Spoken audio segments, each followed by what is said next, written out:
Pretty Girl for me kind of came about from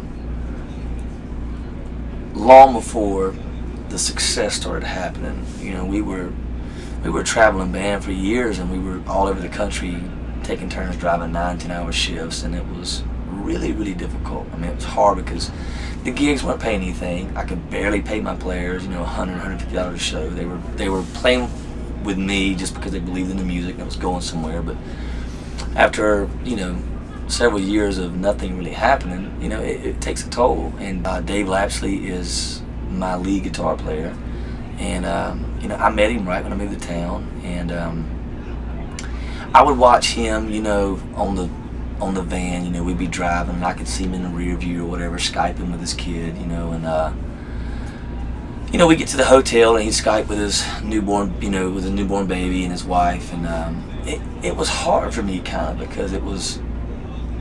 I put enough pressure on myself, but I was like, I want this to happen so bad for him and his family. And then he kind of came to me one day when we got off the road, and he was kind of like, you know, if this thing doesn't happen soon, I'm going to have to quit because I've got to take care of my family. I got to get a steady paycheck because what you're giving me is not steady enough.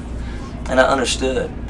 And I've been single my whole life, and I've kind of lived somewhat of a selfish life. It's been all about what I've been trying to accomplish in my own, but at the same time, I feel like that's how we were all created, and I feel like we all kind of have that in us to want to go through life with a counterpart. As much as I don't quite want it yet, I desire what Dave has, and somebody he can lean on and trust, and having raising a baby, and that's what we got to talking about that day. And I said, you know, I want to write a song about how I hope it is for me one day. I don't want it yet, but how I hope my journey is with somebody. And then I felt like we kind of captured a little bit of magic that day in the room.